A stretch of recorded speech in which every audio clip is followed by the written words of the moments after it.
Thank you very much, Mauri. Our next panelist is David Slesinger, who's a 9/11 truth activist. Dave was radicalized in the early 1970s at MIT by Noam Chomsky. And others.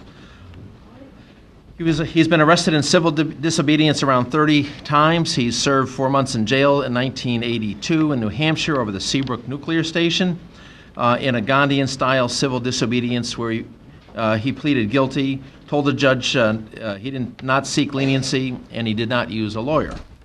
First, or at least among the first people to serve time for a sentence for civil disobedience over the building for climate change, effectively.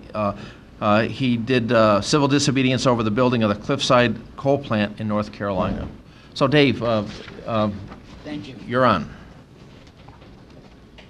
I'm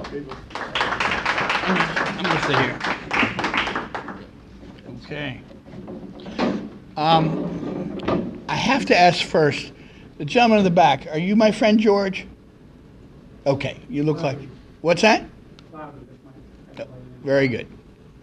Okay, I haven't seen my friend George in a long time. Anyway, first want to ask, how many people here know who Barry Jennings is? Better than last year. We'll get to Barry in near the end. He will be seen as the great hero of 9/11 in history. I'm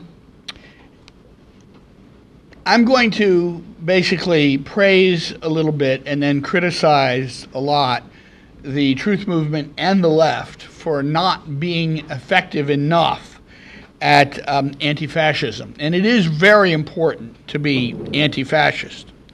Fascism, of course, is the dictatorial form of government where corporations and the state are unified into one body and with a mystical leader. And it's certainly a terrible abridgment of civil liberties. There are no civil liberties under fascism. 9/11, of course, has been used to justify the permanent war on terror, imperial ventures, loss of civil liberties. How many people here were aware that AE 9/11 Truth, the largest 9/11 Truth organization, had its primary short video, Solving the Mystery of World Trade Center 7, that YouTube, owned by Google, basically cut out the list of that it was seen by more than 1 million people. So it looks like it's not that popular. They did that just a few months ago. Who here was aware of that? Okay. I want to make a clarification.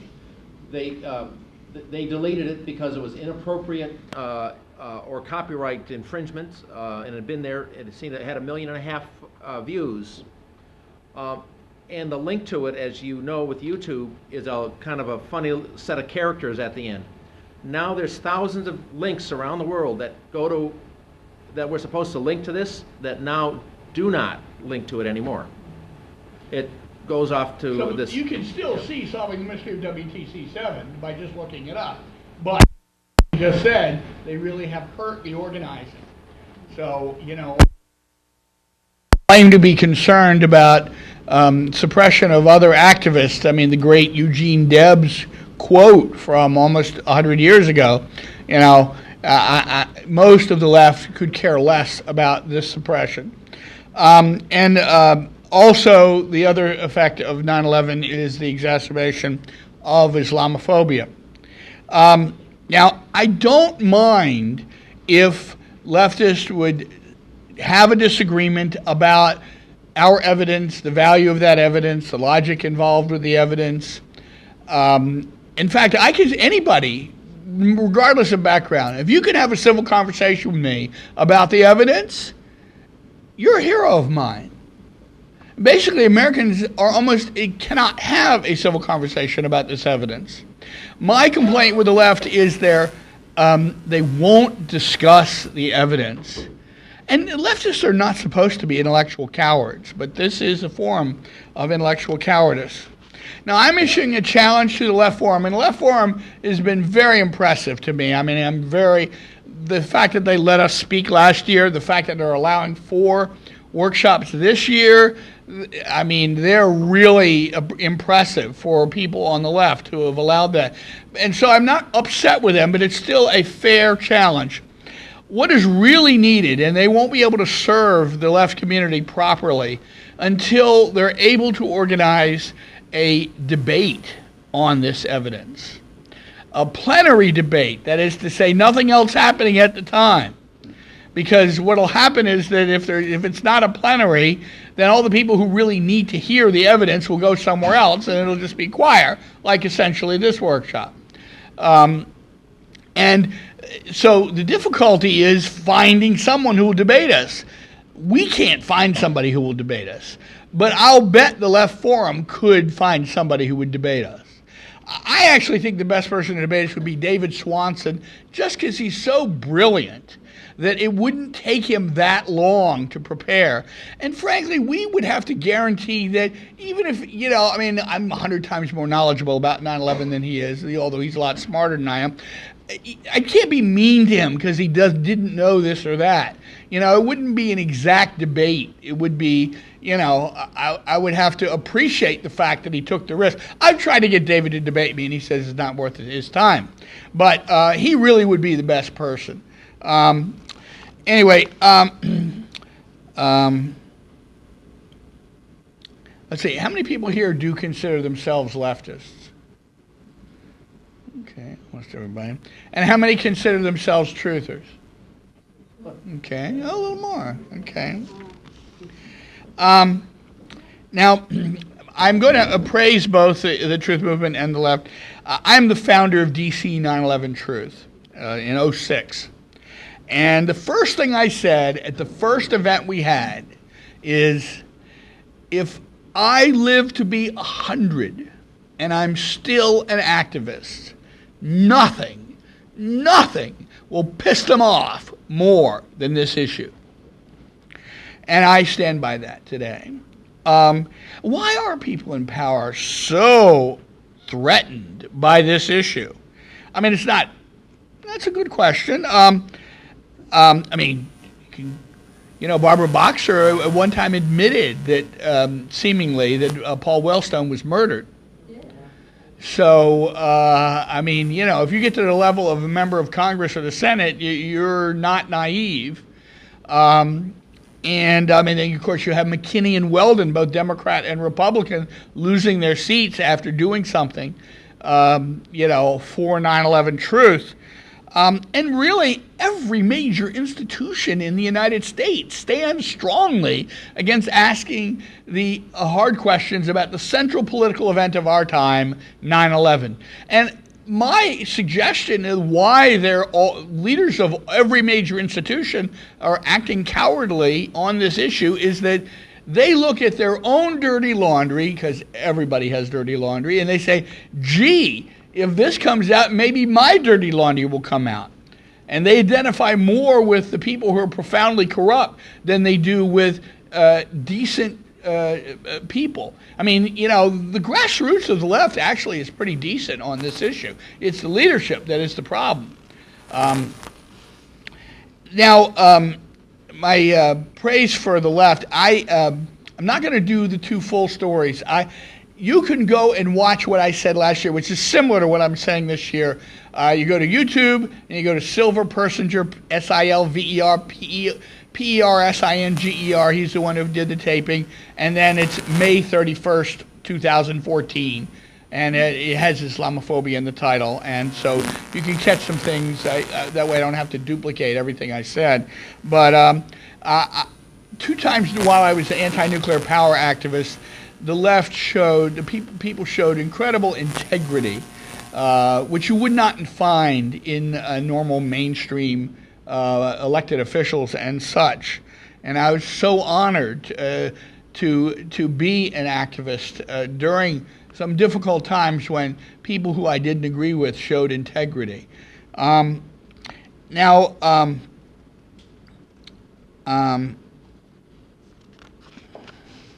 I'm going to let the other shoe drop. Truthers do have integrity, but terrible judgment. I mean, not all of them, but most of them have terrible judgment. I mean, they're fairly new to activism. I mean, I meet people who are 50 and 60 and they've never been an activist before. Well, that's a good thing. I'm glad that they've decided they have to be a citizen, But their maturity is, most of the people I know from activism, they got radicalized in college, they've been activists ever since. So they have the political maturity of somebody in their 20s.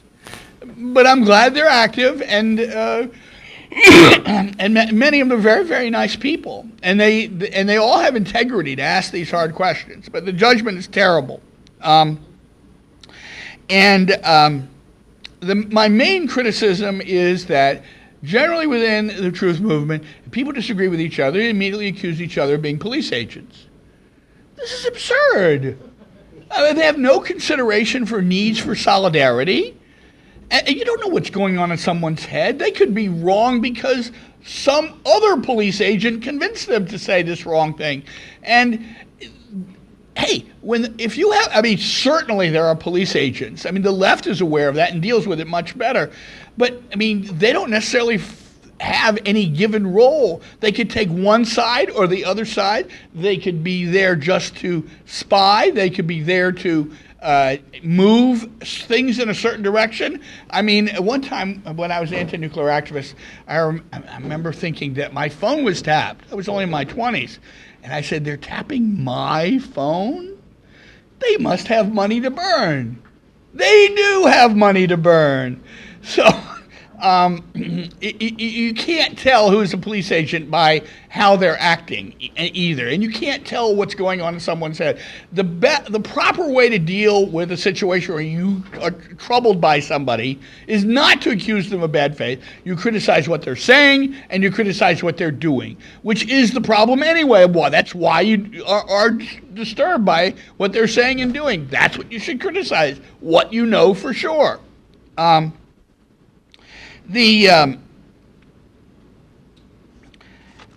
Another weakness of the truth movement is they consider that a civil conversation with adversaries is a weakness.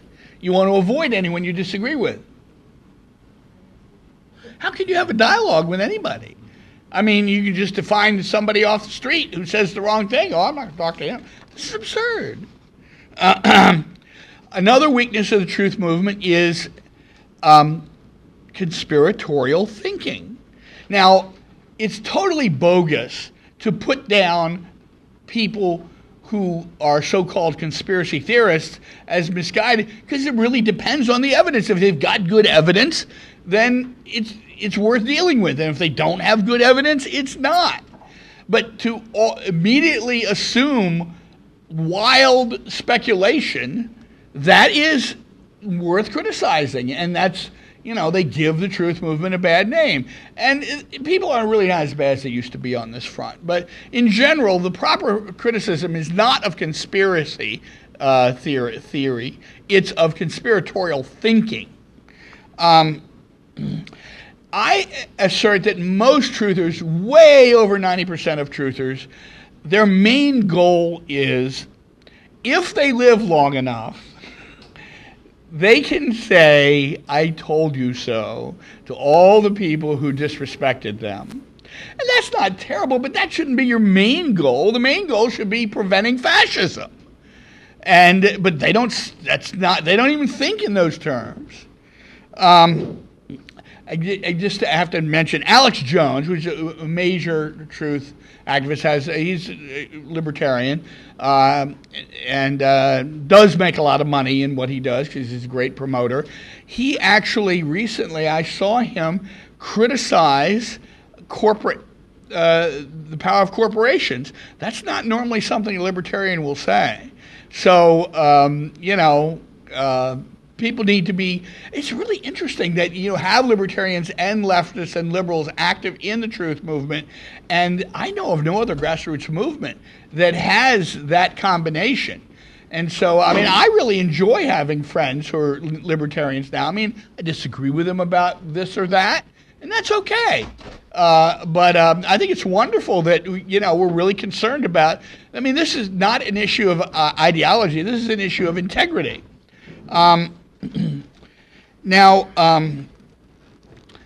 I mentioned a lack of respect for collective values, which, of course, a libertarian is not concerned with. There's a movement in the truth movement for unity. That's not the proper term. The movement should be for solidarity. What the people who are calling for unity really want is they want people to stop being nasty to the people they don't agree with about this or that theory, and I totally support that. You should be able to disagree with people who have this or that theory with respect, and I do, and I always have. But that's not unity. Unity means you do what the leadership says or you get stomped. That's what unity means. Anybody with any background in politics knows that, but most of the people in the truth movement have no background in politics. There's another weakness, which is that, and I saw this particularly in AE 9/11. Of course, most people are not involved in organizations at all. They just do their own organizing. But many, many team leaders who are wonderful people, who do great work, their attitude is easier for me to do this than to recruit somebody else to do it. No leftist would do that. That's terrible. That's absurd. But that is very common in the truth movement. Also, a lack of feminist consciousness is amazing. The first 4 people who came into this talk were women. I was so incredible. The truth movement is hugely male-dominated, and I mean, some of the men are very, very nice people, but you have this problem of men calling for a knockout punch or put the hammer down. Hey, if you're a minority, you don't get a knockout punch. There is no knockout punch. We're not going to win until we have probably a supermajority in this country. I mean, a majority probably is not sufficient. So it's just a lack of common sense there on that one. Now, there are some leftists who are afraid of the government, that they're actually going to get singled out by the government and disappeared or whatever, when the government doesn't do that to people who are a lot more prominent. I mean, my understanding from the JFK assassination is that the people who were in danger were the witnesses. The researchers were not in danger. And I mean, yes, there could be Indonesia solution where at some point they become afraid of us and they murder 1 million of us. But they're not going, they might do that. That is possible. But they're not going to pick out somebody who hardly does anything and just doesn't agree with them and spend significant monies making their life miserable. That's not going to happen. That's paranoia, and there are paranoid people. Barry Jennings. Well, I mean, I raised the issue of Jennings, which I will go on, but I'm talking about people who are afraid to be activists because they don't want the government to even know that they're active. And I assure you, if you've done anything, the government knows. Just have your taxes audited. Say it again? Have your taxes audited. Well, I've been an activist since 2002 on the 9/11 Truth issue, and I have not been audited. So that doesn't mean you won't be, but I also don't have a pot to piss in, which, you know, but anyway. Another problem is, and this is increasingly a problem just the past year, is finger pointing at who did it too early. I mean, you can't deny people the right to research who actually was behind him, and that's what you do in any mystery. Who did it? And, you know, official story's a lie, so who really did it?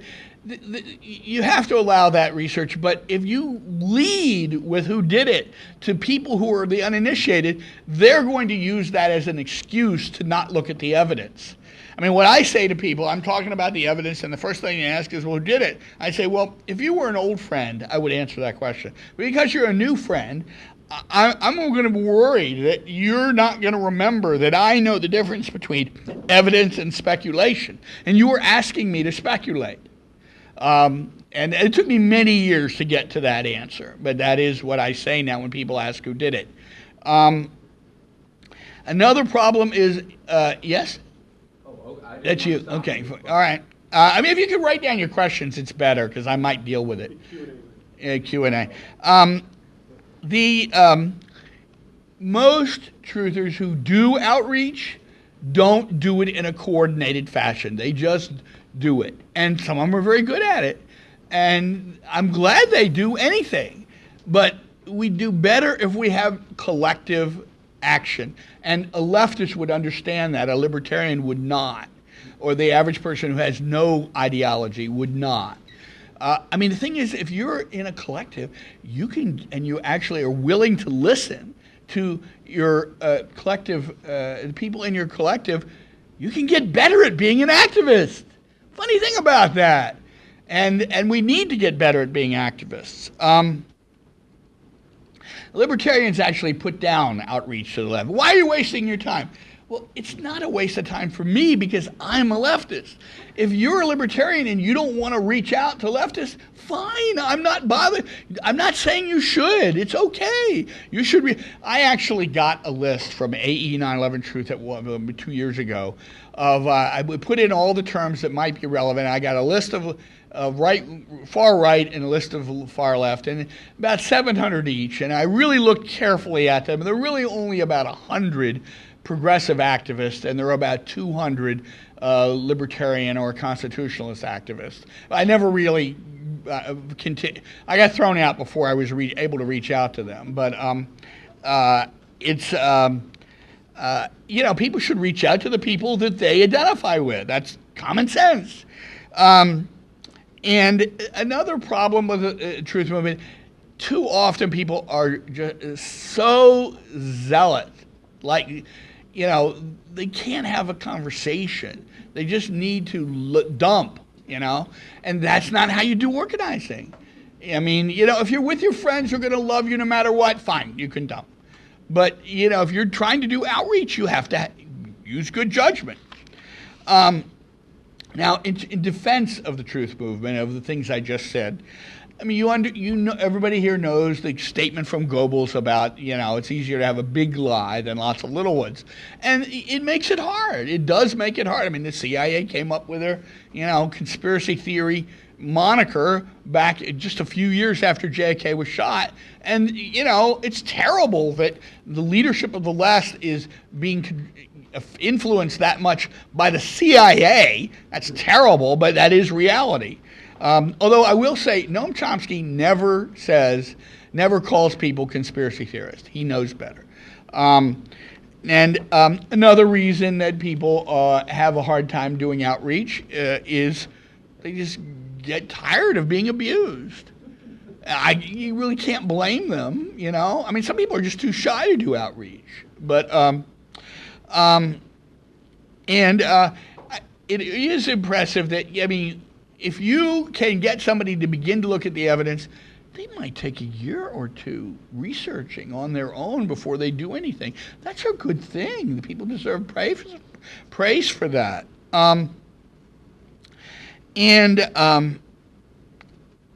Okay. So now the organizations in the truth movement. The first one that tried to do grassroots organizing, 911truth.org.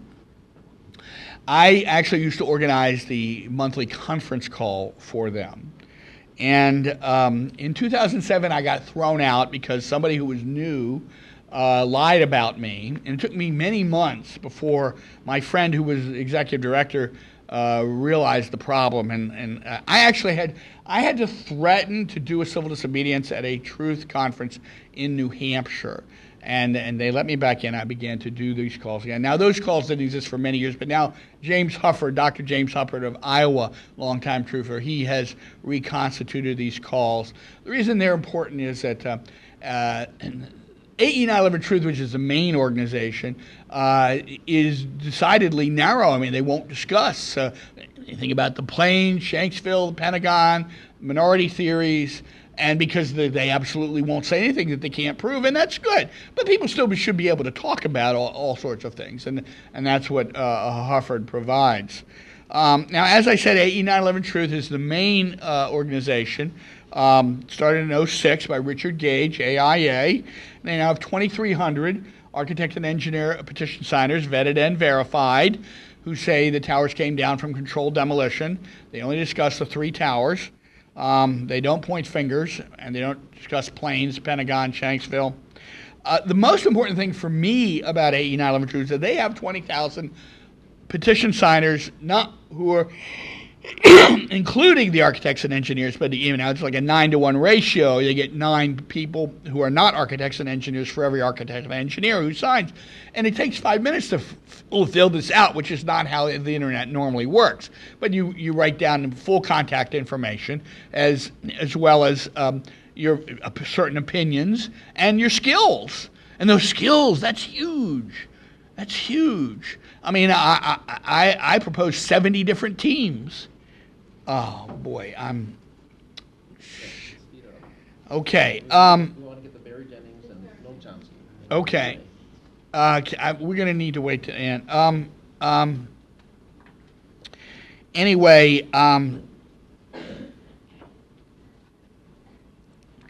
my criticism of AE is that they're more concerned with control of everything under them than they are about inspiring activism. Richard Gage likes volunteers, so there is hope there, and they have a new person who's doing grassroots organizing, Bill Jacoby, and he has a serious background, and I'm actually allowed to work with them some, so I have some real hope that they're going to get better at outreach. I also need to say that even though I'm unhappy with the board for really having anti-volunteer attitudes, and they don't even have a volunteer team anyway, the board is not police agents. They're just misguided. And the new organization, Wayne Coste, who was on the board of AE 9/11 Truth till less than a year ago, the only engineer on the board, they threw him off, and his group is a 9/11truthoutreach.org, and they have a really great attitude toward outreach. They just don't have those 20,000 names.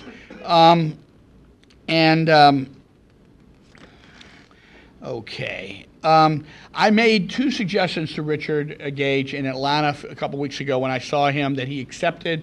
One of them is to go to the Civil Engineering Society, not just the Architect Society, try to have a booth there, and also to give the local Atlanta organizers a list of new petition signers every week. See, that's the thing. That is the crucial matter. If AE would give their most trusted organizers a new list of petition signers every week, that would be huge, because you strike with the iron's hot. When people just sign the petition, that's when they're willing to be volunteers. Most people who sign the petition have no concept that there's anything that can be done other than signing. In general, the AE seems to think that if they try to send emails out too much about doing things, it'll hurt their fundraising. But I would say that if they would do more, it would help their fundraising. Now, the left really could help the truth movement by setting good examples, and by they could just support the goals and criticize the poor culture, and have better common sense about problems of infiltration. Now I'll criticize the left. The only progressive institutions that are pro-truth are Center for Research and Globalization out of Montreal, Professor Michelle Chossudovsky, Information Clearinghouse, which is on the internet, Activist News, and Op-Ed News used to be pro-truth, but I actually talked to those folks, and the reason they had to draw back is that whenever they would even have any discussion of 9/11, they would be so overwhelmed by the influx of emails that they just couldn't afford to handle it, which is very interesting. Now, I'm not going to read the list of pro-truth people, but that is in last year's, YouTube, Silver Persinger, May 31st, 2014. Chomsky. Want to show Chomsky? Yep. Okay. Start talking. Or what do you want to say about Chomsky? Well, you're going to show something. I will. Okay. But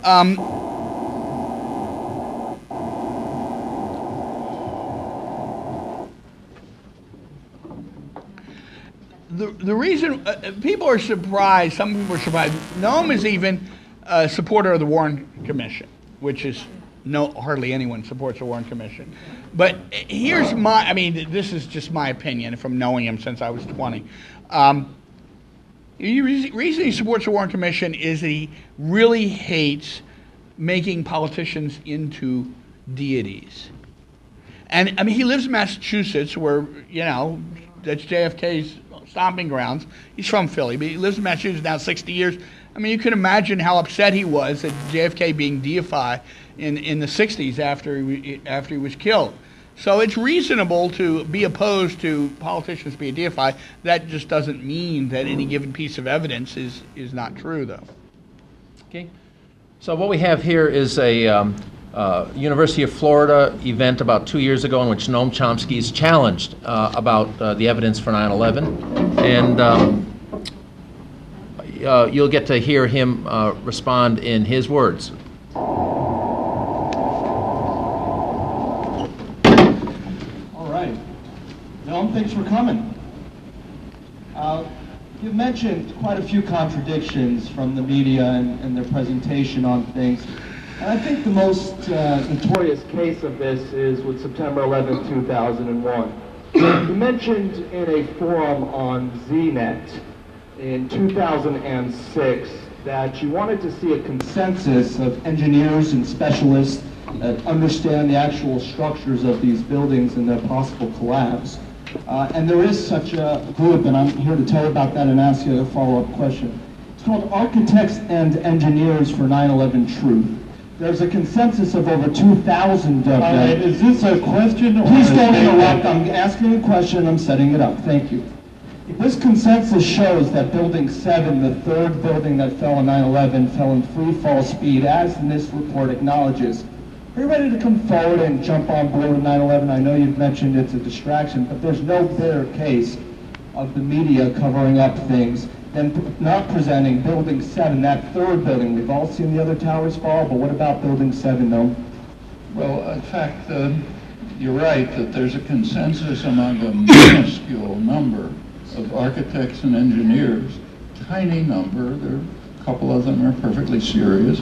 They are not doing what scientists and engineers do when they think they've discovered something. What you do when you think you've discovered something, what you do is write articles in scientific journals, give talks at the professional societies, go to the civil engineering department at MIT or Florida or wherever you are, and present your results, and then proceed to try to convince the national academies, the professional society of physicists and civil engineers, the departments in the major universities, convince them that you've discovered something.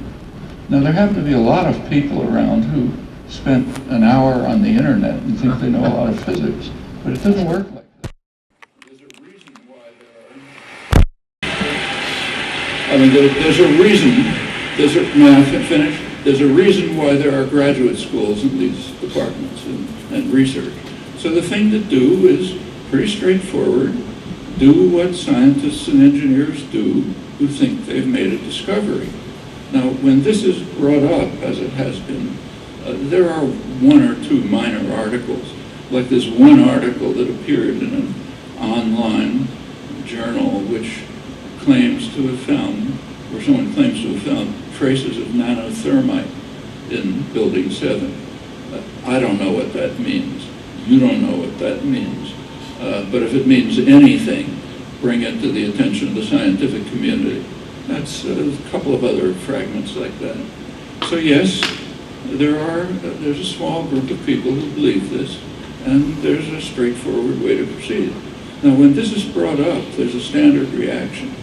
Scientists and engineers and professional societies and physicists are so intimidated by the government that they're afraid they don't have the courage to take this position. Anyone who has any record of any familiarity with political activism knows that this is one of the safest things you can do. It's almost riskless. People take risks far beyond this constantly. including scientists and engineers. I could have run through and can run through many examples. I mean, it's kind of a, maybe people will laugh at you, but that's about it. It's an almost riskless position. So that can't be the reason why nobody's convinced. However, there's a much more deeper issue, which has been brought up repeatedly, and I have yet to hear a response to it. There happens to be, whatever one thinks about Building 7, frankly, I have no opinion. I don't know as much science and engineering as the people who believe that they have an answer to this. So I'm willing to let the professional societies determine it if they get the information. So whatever the facts, there's just overwhelming evidence that the Bush administration wasn't involved. Very elementary evidence. You don't have to be a physicist to understand it. You just have to think for a minute, okay? So let's think for a minute. There's a couple of facts which are uncontroversial, right? One fact that is uncontroversial is that the Bush administration desperately wanted to invade Iraq. That's a long-standing goal. There's good reasons for it. The second largest energy resources in the world, right in the middle of the world's major energy-producing region, perfectly obvious reasons, which they in fact later stated, but they were obvious anyway. So they wanted to invade Iraq. One uncontroversial fact. Second uncontroversial fact. They didn't blame the 9/11 on Iraqis. They blamed it on Saudis, mainly. That's their major ally. So they blamed it on people from their major ally, not on the country that they wanted to invade. Third uncontroversial fact. Unless they're total lunatics, they would have blamed it on Iraqis if they were involved in any way. That would have given them open season on invading Iraq. Total support, international support, a UN resolution. No need to concoct wild stories about the weapons of mass destruction and contacts between Saddam and Al-Qaeda, which of course quickly exploded, discrediting them. Had no reason to invade Afghanistan, which was mostly a waste of time for them. But they didn't. Well, the conclusion is pretty straightforward. Either they are total lunatics or they weren't involved, and they're not total lunatics. So whatever you think about Building 7, there are other considerations to be concerned with.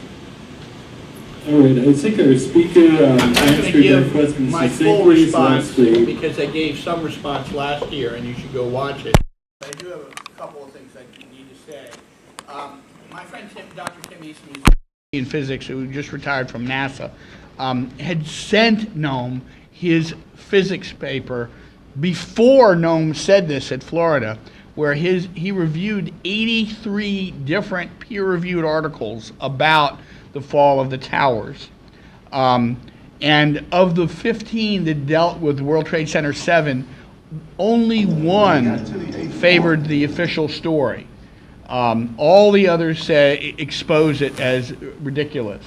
And the one who favored the official story were just people from NIST who pulled something together. The NIST reports are not peer-reviewed, and they're supposed to be.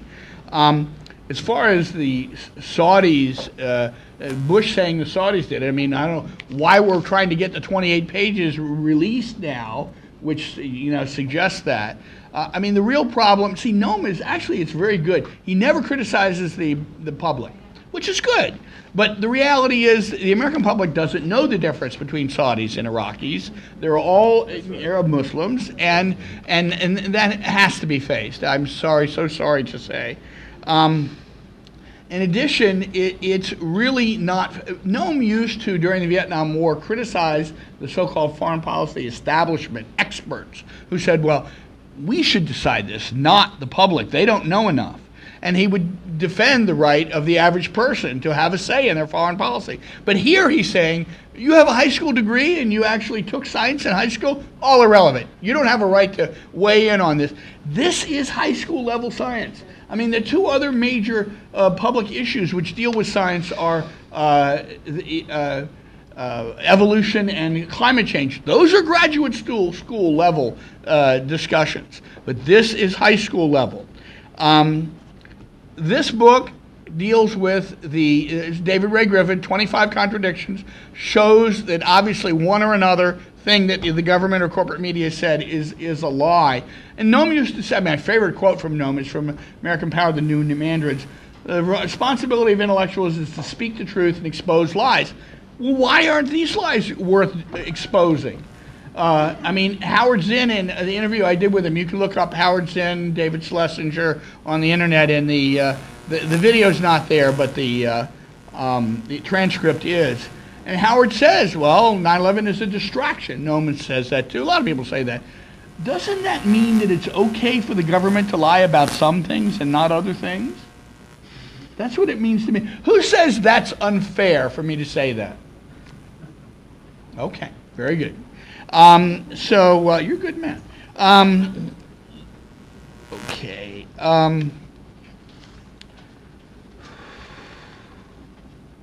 Now, Islamophobia. All progressives, liberal or radical, try to be anti-racist. Some whites are better at it than others, but everybody knows that they're supposed to try to be anti-racist. The discussion of the evidence would make life better for Muslims in this country and back in their originating countries. And so it's an outrage that there is no discussion. Jennings. So what we have here is a clip of Barry Jennings. Barry Jennings was in Building 7, and he'll tell his story. When we got to the 8th floor, I started walking to one side of the building. That side of the building was gone. The first explosion I heard when I was on the stairwell landing, when we made it down to the 6th floor. Then when we made it back to the 8th floor, I heard some more explosions. What's in the sound? Like a boom. Like an explosion. More than one? Yes. We started walking down the stairs, we made it to the 8th floor. Big explosion. Blew us back into the 8th floor. When we get outside, a police officer comes to me and says, you have to run. We have more information of bombs, so you have to run. When we got to the 8th floor, I started walking to one side. We've already seen that. Yeah. Now, Barry Jennings had achieved the position of Deputy Director for Emergency Planning for the Housing Department for the City of New York. He started as the person who shoveled coal into the boilers, but he made his way up. Was he on the tower or he was on the 7th? Building 7.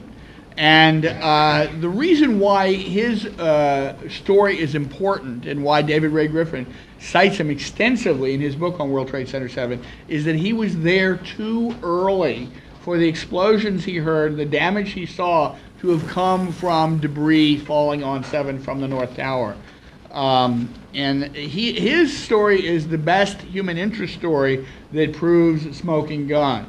I have a website, JenningsMystery.com. And I'm very interested in having people help us go out and banner on August 19th. We did this in 2009, and we haven't done it since, but I'd like to do it again this year at either newspapers or TV stations or radio stations or schools of journalism. I mean, the idea of studying journalism now is incredible. But so you can be in touch with me through that website. I forgot to mention, I have a website, challengingchomsky.org. And I very much need people to reach out to me to help with that. It's going to be a long process. I just saw him twice this year already. Who here can help on either Chomsky or Barry Jennings? Just raise your hand so I can try to connect with you. Okay. Jennings died 2 days before the final draft of the report on World Trade Center 7. He's Muslim, and we don't know his mosque, and we don't know what hospital he died in. Everybody I've ever sent to look into him has not come back and talked to me.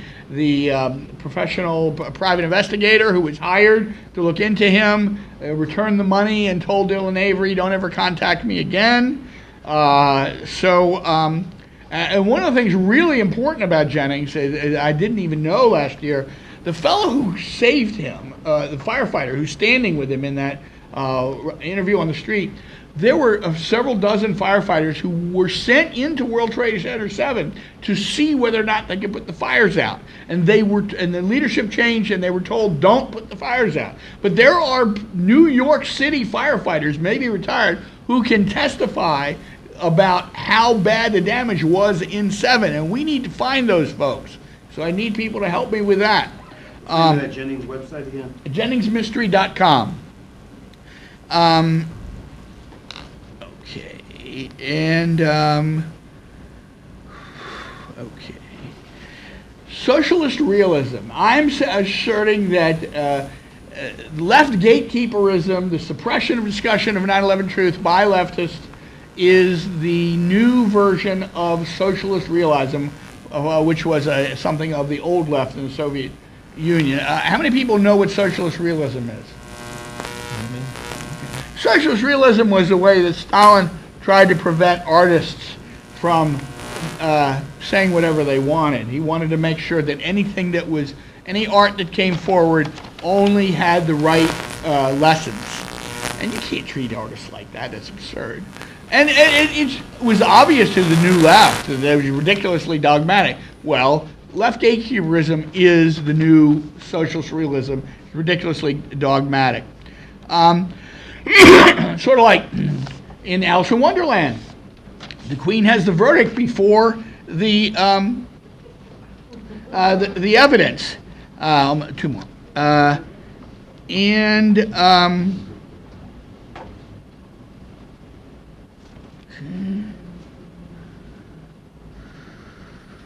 Was one last thing. I was just in Atlanta. I went to, Cynthia McKinney had made a presentation in New Jersey about the fact that the King family went to Memphis in '99 and got a civil verdict with a $1 settlement that the U.S. government killed Martin, not James Earl Ray. And how many people knew that? Yeah. Good. Well, the King Center in Atlanta doesn't say that. That's terrible. So, I mean, I can't imagine that the family wouldn't correct it if we could get to the family. So I also want to talk to people about what can be done on that front. The transcripts are up on their website. Yes, I know, but people don't necessarily go to their website. They go to see, if they go to Atlanta, they might go to the King Center. And so, anyway, hopefully that will be easy to solve. I appreciate your patience.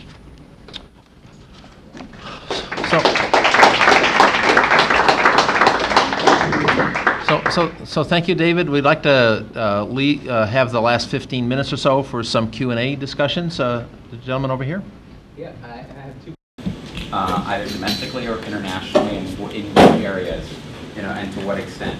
And secondly, what's the prospect for progress in the courts, either on the Saudi complicity issue or in other issues, other aspects? So I'll address the. Repeat the question. The question was, first of all, is the awareness growing, and how, and what are the issues associated with that? And then what's the likelihood of proceeding through the courts?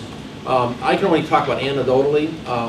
When I started doing 9/11 Truth Outreach about 6 years ago, getting the finger was a usual hazard of doing 9/11 Truth Outreach. In the years since then, the receptivity to 9/11 Truth has gotten to the point where you never get the finger unless you're online. And that's kind of because there are people out there, I am convinced, whose job it is to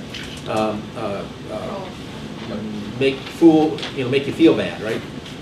Wade Manson said the NSA has 1,000 people paid to do that. Yeah, wouldn't surprise me at all. But the rank and file, the people out there are either unaware or they're receptive, and very few are, and some just don't want to know. Mm-hmm. In 2013, architects and engineers did a survey for their rethink, and I think I wish they would have included this question in or this part of it in this detail in other surveys that they've done. They asked, would you agree or disagree with, or agree with the phrase official story. In response to the question about the courts, it is unlikely that the courts are going to be able to do anything. As you know, the insurance settlements related to Building 7 and the Twin Towers have gone ahead, and billions of dollars have been given out in compensation to Silverstein Properties and I think others. Even though the issues are really clear that the buildings were destroyed by controlled demolition, none of that has, none of the proponents or none of the defendants, the insurance companies who don't want to pay, have ever raised anything except maybe diesel fires were the cause, illegal and hazardous diesel fires, which NIST rules out.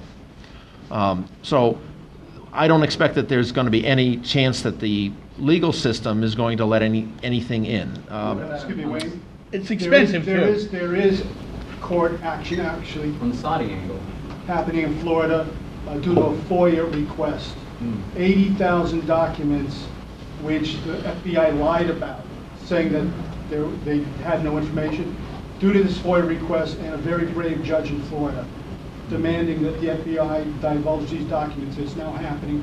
He's reviewing 4,000 at a time as we speak. To follow this information, go to floridabulldog.com. Click on the link for 9/11. Was this related to the destruction of information programs that were tracking the hijackers? All of that, and also about a Sarasota couple where several of the alleged hijackers were in connection with, and much more. If anybody wants to work on a legal issue, there is a legal team, and you don't have to be a lawyer, and you could join it. They have meetings Sunday night by conference call. My friend David Cole is very active on FOIA stuff. Anybody who likes this stuff, I will put you in touch with David Cole, and you can help him with his FOIA efforts. Yes, sir, in the back. You said a lot about what's obvious is that a lot of people on the left are denying the reality of 9/11. But you didn't really address why you think that is. It's obvious with people like Amy Goodman and a lot of the magazines, like the Progressive and Mother Jones, that they're funded by the Ford Foundation and the Rockefeller Foundation. They don't want to lose their funding. But why do you think Noam Chomsky? I mean, the guy's smart, but the minute he starts talking about 9/11, he becomes a babbling, makes very general, broad It's just statements. because, in my opinion, it's just furtherance of his support of the Warren Commission. He's just used to criticizing so-called conspiracy theorists, even though he has the sense not to use that term as a put down. Noam's not the best example. People like David Swanson, right? Noam he doesn't need money, and he doesn't need more respect. He doesn't need an in, But David Swanson's only 40, and he's really brilliant, and he's actually made some improvements. But in general, I think the reason why the left is they're just dogmatic. Any ideological person it's possible for them to fall into dogmatism. And in this case, they like the idea of blowback. They like the idea that the Arabs fought back. I like the idea too, it's just not true in this case. So that's part of it. Also, the problem of the left needing to talk about structural reasons why things happen. For instance, at the UNAC conference, one of the people who was speaking against us made the argument, the issue of war and peace should not be resolved on the basis of how a building came down. But that's not the point. The issue is the government lying? And we need to be concerned about all government lies. So I want to add one little point about the Noam Chomsky piece. I found it astonishing that he says that they should have had the Iraqis be the pilots for these planes, when in fact, I believe all the Iraqis were heavily surveilled, and the Saudis probably weren't, and the people from Yemen, or the alleged hijackers, wouldn't have been, but this Iraqis, everyone would have known where they were and what they were doing, and he neglects the fact that by including all these other places, they're able to expand their global reach. So it's incomprehensible to me when he says these things. And as you said, he turns into a babbling idiot when he when he does it. So there's a gentleman in the back. One more. Just say No, the fellow behind you. Is he there? I am the sort of person you're talking about. I'm the person on the left. I listen to Democracy Now! And Amy Goodman and Noam Chomsky, and I have never subscribed to the theory of controlled demolition or any of these things. The planes crashing into the buildings did happen. There's no way we can deny that. The only question is, why would there be other explosives and so forth? In this particular discussion, my concern is that Islamophobia, which I don't like the term, but anti-Islamic bigotry and reasoning of people like Bill Maher, which is, goes awry on the issue, is something that progressives need to unite around and have to sort of develop, in some instances, like distinguishing between Ayaan Hirsi Ali and Bill Maher's position. He praises her on his show. And bringing this issue in seems to sort of divide progressives. I mean, very sharply. If the notion is, in order to be against anti-Islamic bigotry, you have to embrace controlled demolition theory, that would tend to weaken it. A very good friend of mine was receptive to this theory, and he was talking about how he thought the idea of finger pointing, the idea that the Israelis were involved in it. That's a lot of people talk about that possibility. Right. But you see, there's a long list of things that Israel did and has done that are documented at the yin yang. You throw in one thing that seems dubious, and they'll all focus on that and not about, the things that we know, the bombing of the UN sites during the war repeatedly and so on, an endless list of totally documented. Mauri, before you begin, the first thing I want to say is you have to remember that the planes hit, the fires were there, and the fires continued for an hour in the South Building with no visible signs of deformation for an hour. And then instantly the South Tower came down. In the North Tower, it stood there, smoking, no signs of visible deformation. And then all of a sudden, it comes down. Hour and a half later. Hour and a half later. So the planes were there, the fires were there, the building stood, and with nothing happening, and then it was destroyed. So if you are one of those people who the only time you've ever seen the buildings being destroyed is the media shots that show the plane hitting and the buildings coming down, all within a 30-second clip, you see both of them coming, planes hitting the right. If that's the only thing you ever see, you think the planes knocked the buildings down, and the hour and a half in between is completely obliterated by the media. So it is incontroversial that the buildings were destroyed with some other means. It wasn't the planes and it wasn't the fires. Explosions, the explosions. And there's a lot of explosions. Frank DiMartini, the head engineer, what did he say? Well, he said that they would withstand the planes, and of course they did. The buildings withstood. They were built to withstand impact of planes. How about this one? And of course the buildings stood for an hour with no signs of visible deformation. I said, my God, what Yeah, thanks, Barry. So, Mauri, I'd like you to now address the Islamophobia. I'm sorry if I hijacked that question. Okay, there was something else that was mentioned. I partially agree with what you stated about the of honing in on one group, like the Israelis, and trying to assert that they were the ones responsible. When we don't know. I mean, I think that is something that, we shouldn't really waste time with doing. I mean, our focus should be on bringing attention to the fact that the official narrative is just insane. It's not just untrue, it's insane. We published this little booklet in 2002.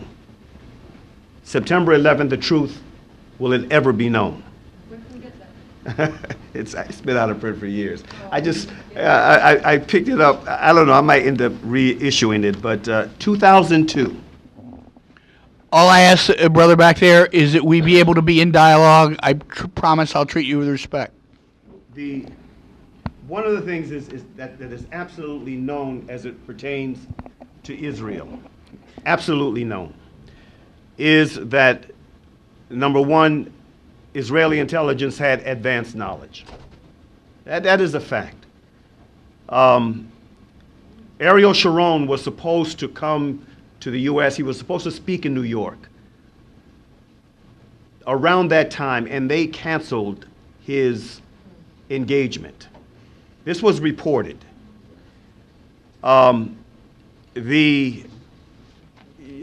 know many of us, we heard about this small group of Israelis that were on a rooftop, well, one report said they were on a rooftop, another report said they were on a bridge, but they were filming, and they ended up being arrested, and then subsequent to that arrest, they were mysteriously released. And not only were they filming, they were celebrating. According to the neighbors who were watching them and made calls to the authorities, they said they were celebrating the fact that these buildings had been attacked, and they were filming it. But most damning, in this little booklet, there was a report that came out. I wrote here, I should also note that earlier this year, in April 2002, the Peace and Justice Foundation, my organization, released a follow-up report entitled, Where Were the Israelis? Now, this is key, which referenced the then newly released New York City report on the exact numbers and nation of origin of the foreign nationals who were killed in the September 11, 2001 World Trade Center attack. What follows is an excerpt from that report.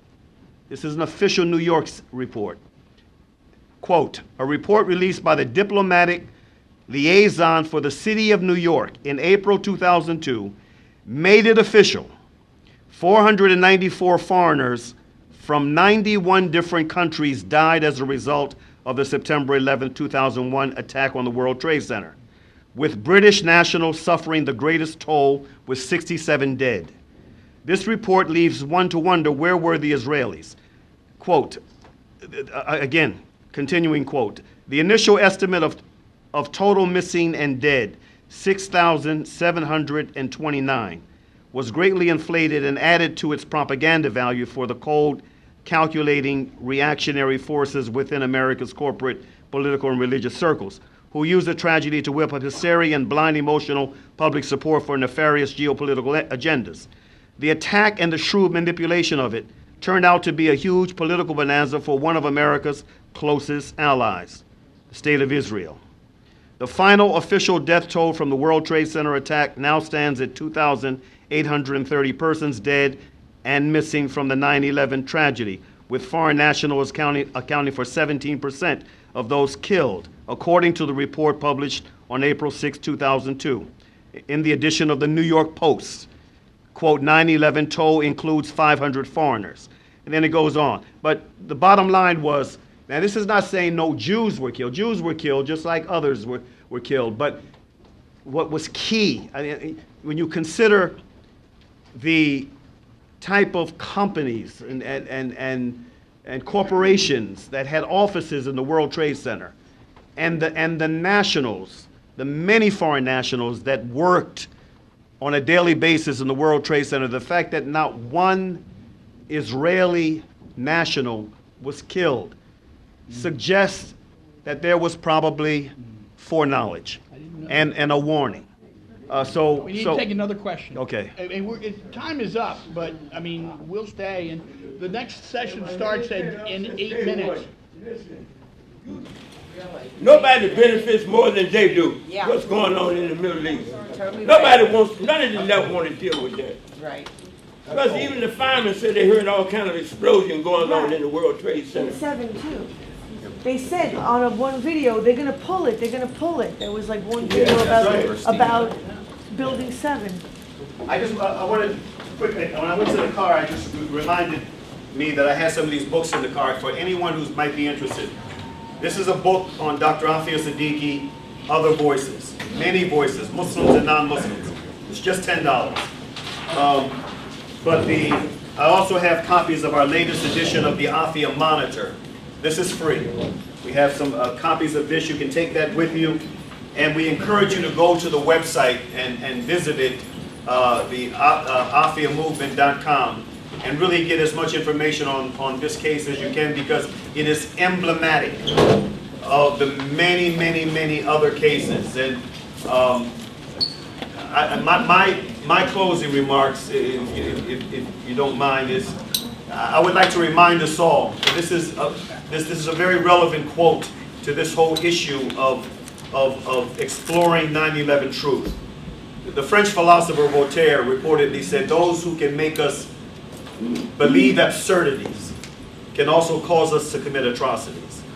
And the absurd official narrative of 9/11 has opened the door to so many tragedies, and we're living with these tragedies.